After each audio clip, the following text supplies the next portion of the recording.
Se você se transformasse em uma cobra amanhã e começasse a devorar humanos, e da mesma boca com que começou a devorar esses humanos, você gritasse pra mim, eu te amo, eu ainda seria capaz de dizer, eu te amo, da mesma forma que eu digo hoje? Dentro de Bleach existe um personagem extremamente complexo, com uma construção bem única e um arco fechado de uma maneira bem trágica. Esse personagem é Gin Ichimaru, alguém que com certeza foi um dos personagens mais bem construídos pelo Kubo, com uma história relativamente simples, mas que se torna algo complexo pela personalidade determinada e brutal que o Gin possui. No vídeo de hoje eu quero conversar um pouco sobre o Gin, falar sobre a história, os simbolismos e como o personagem foi sendo apresentado dentro da obra e principalmente a conclusão trágica que o personagem possui. Se você já leu Bleach ou conhece a história do Gin, você sabe que grande parte do plot central do personagem envolve as mentiras e manipulações cometidas por ele durante a história. O personagem tem tantas camadas ocultas que você acaba absorvendo quase que dois personagens diferentes da primeira e da segunda vez que você lê a história dele como um todo. Para entender isso, eu acho mais fácil que a gente comece visitando o passado do Gin antes de ir para a participação em si dele dentro da obra. Não se sabe muito sobre o que aconteceu pela infância do Gin. O que é realmente importante e é contado dentro da história é que um dia ele conheceu a Hangiko Matsumoto. Ele encontrou ela caída no chão em uma região mais seca do Hokungai e ele decidiu salvar ela e os dois se tornaram amigos rapidamente quando os dois eram crianças.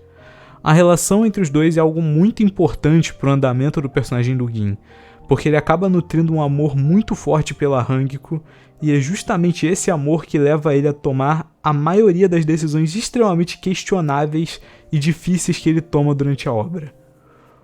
Um dia a Hangiko foi atacada por alguns subordinados do Aizen que buscavam algo que existia dentro dela. Ela tinha um fragmento do Rei das Almas, que era algo que o Aizen precisava para construir a Hogyoku. O momento desse flashback é um dos poucos momentos em que a gente acompanha de maneira prática o raciocínio do Gin, em que a gente vê como a mente dele funciona de uma forma quase automática quando a Hangiko é machucada. O Aizen machucou a Hangiko, então ele machucaria o Aizen. Foi literalmente esse o raciocínio que ele teve nesse momento. Por isso, o Gin se aproximar do Aizen com o único intuito de conseguir o matar quando a hora certa chegasse, já diz exatamente como o personagem funciona. Ele tomou essa atitude apenas para recuperar a honra da Hangiko e o que o Aizen roubou dela. A obra nunca deixa exatamente claro se o Gin sabia desde criança a importância do que a Hangiko possuía dentro de si, mas uma coisa que a obra deixa claro é que o valor não importava para ele, porque o que importava era que se aquilo pertencia a Hangiko, então ninguém poderia violar ela daquela maneira. O grande problema que existe com o Gin é justamente o fato de ele nunca deixar esses sentimentos claros de forma alguma. E isso é um problema que cerca ele durante toda a obra. Tudo do Gin envolve mentiras. Mesmo que ele nutrisse em si esse amor forte pela Hangiko, ele nunca deixou isso tão claro. Esse hábito dele de esconder os sentimentos é refletido em algumas coisas, como os poemas que falam sobre o Gin, em que ambos falam diretamente sobre a relação dele com o amor e sobre esconder o amor, não ser capaz de confessar ele à pessoa que ele ama. Além de cenas como as últimas palavras dele antes de deixar a Soul Society, que é só se desculpar com a Hangiko. Um outro exemplo disso é a Zanpakutou do Gin, a Shinso, que tem como poder da Shikai estender a lâmina da espada a uma alta velocidade, o que é diretamente um reflexo do personagem, né? Os poderes em Bleach são muito reflexos das personalidades dos seus usuários. E, no caso da Shinso também não é diferente. A espada pode parecer apenas uma lâmina curta, mas que na verdade oculta uma verdadeira forma muito maior. Depois eu vou falar mais sobre a Zanpakutou dele quando a gente for falar sobre a Bankai. Mas por enquanto, tenham esse conceito em mente. Agora eu quero falar um pouco sobre como é a participação do Gin dentro da história. Kubo utiliza ele no arco da Soul Society de uma forma exemplar, na minha opinião. O Gin é apresentado como alguém misterioso e extremamente suspeito, muito suspeito. E isso é obviamente proposital, já que o plot em que o Gin está inserido nesse arco é a investigação da conspiração dentro do Gotei 13. E em diversos momentos é fortemente sugerido que há um traidor, e o Gin acaba servindo nesse papel de principal suspeito. Ele tem muitos comportamentos estranhos, ele tá o tempo todo rindo, ele que impede o Ichigo de entrar na Soul Society na primeira tentativa dele, depois ele tem o conflito com Hitsugaya, um conflito com a Rukia, e todos esses momentos fazem com que o leitor e os personagens mantenham as suspeitas contra o Gin muito altas o tempo todo. A gente tem a confirmação de que ele era um traidor, mas ele não era o traidor principal, né? Já que o Aizen era realmente o causador de tudo que estava acontecendo dentro da Soul Society. Depois disso, o Gin passa o resto da trama ao lado do Aizen, mas secretamente sabotando ele pelas sombras.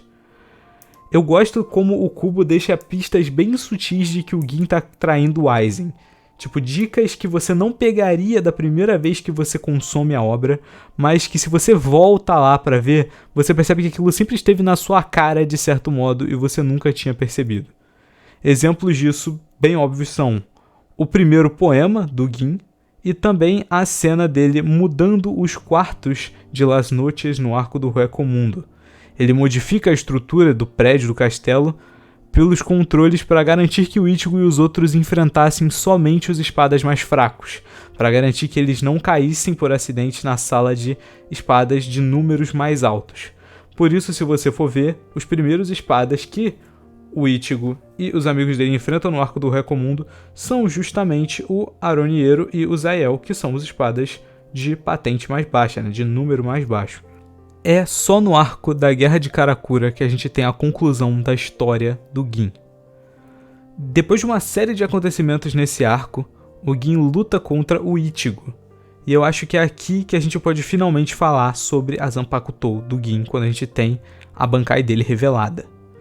A sua Bankai se chama Kamishini no Yari, e inicialmente apenas amplifica os efeitos da Shikai. Eu digo inicialmente porque a gente tem um momento em que a gente testemunha o verdadeiro poder da Bankai do Gin, quando ele finalmente confronta o Aizen e revela a sua traição. O Gin revela que o verdadeiro poder da sua Bankai era a liberação de um veneno destruidor de células. E como eu falei, considerando que a Bankai reflete diretamente a camada mais profunda da existência, da alma, da personalidade de um Shinigami, significa bastante o fato de que a Bankai do Gin inicialmente faz uma coisa, mas tem uma habilidade secreta por trás, novamente destacando essa parte da personalidade dele, que tem sempre algo mais profundo. Ele sempre tem uma camada superficial de personalidade, mas geralmente tem um motivo, tem alguma coisa mais profunda por trás. Isso em quase todas as atitudes dele dentro da obra. O momento que o Gin finalmente atira o seu ataque mais forte no Aizen é um momento de clímax nessa trama do personagem. É uma cena grandiosa. Um momento onde alguém finalmente consegue causar um dano verdadeiramente significativo no Aizen. Isso é a prova de amor suprema do Gin. Ele literalmente levantou a espada contra alguém que era um deus naquele momento. O papel do Aizen como uma metáfora divina é referida em muitos locais. Tanto pelo próprio Aizen, que se auto-intitulava Deus nessa parte, como pelo nome dos capítulos da luta final desse arco, que são Deicídio, o ato de matar Deus, assim colocando o Gin como um deicida nesse momento, quando ele finalmente mata, teoricamente, o Aizen. Infelizmente, mesmo com tudo isso, a história do Gin acaba terminando em uma tragédia, visto que mesmo com ele passando anos da vida armando um plano, arquitetando a vitória, ele não foi capaz de vencer o Aizen, que finalizou ele depois disso. Essa cena carrega alguns problemas, na verdade bem estruturais, não são problemas com o Gin em si, mas foi alguns problemas na história em si, como o fato de que é impossível de acreditar que o Aizen teria realmente previsto o plano do Gin. Eu vou me abster de comentar isso mais a fundo hoje, porque o vídeo não é sobre isso, mas é definitivamente um dos erros do arco da Guerra de Karakura. Mas enfim, independente disso, na minha opinião, a história do Gin ser finalizada como uma tragédia é algo que soma bastante pro personagem e foi uma conclusão bastante justa para as ações que ele teve durante a história. O Gin foi inconsequente ao esconder as emoções. Passar anos armando um plano sozinho, com o objetivo de matar alguém que ele sabia que teria o poder de um deus, e principalmente em não falar sobre os sentimentos dele em relação a Hangiko. Com isso, o Gin morre, e antes dele morrer eu gostaria apenas de citar a cena final dele, os pensamentos finais, que são quando ele observa o Ichigo chegando na luta final contra o Aizen, e ele diz que pode confiar a vitória nas mãos dele. Eu gosto particularmente desse momento porque ele representa justamente esse momento, esse primeiro momento em que o Gin é capaz de entregar a responsabilidade que ele assumiu para si mesmo para outra pessoa, porque ele finalmente reconhece o Ichigo como alguém forte, como alguém digno de realizar o dever de vencer o Aizen. É um ótimo momento que finaliza de maneira brilhante a história desse personagem, que foi bastante consistente do começo ao fim e tem uma trama bem complexa e foi excepcionalmente bem trabalhado pelo autor da história. Bom, o vídeo foi isso. Acho que não tenho mais nada a falar sobre o Gin. É um personagem que eu gosto muito, que é bastante cativante. E eu acho que o Kubo trabalhou ele de uma maneira excepcional. Porque, dentro da história, o Gin, mesmo sendo um personagem de motivações e de trama um pouco complexa, ele acaba se tornando um personagem que você consegue se conectar muito fácil, conforme você vai vendo essas pequenas partes da história dele se encaixando aos poucos. E eu acho que é aí que mora a beleza desse personagem. Mas é isso, deixa o like, se inscreve, até o próximo vídeo e falou.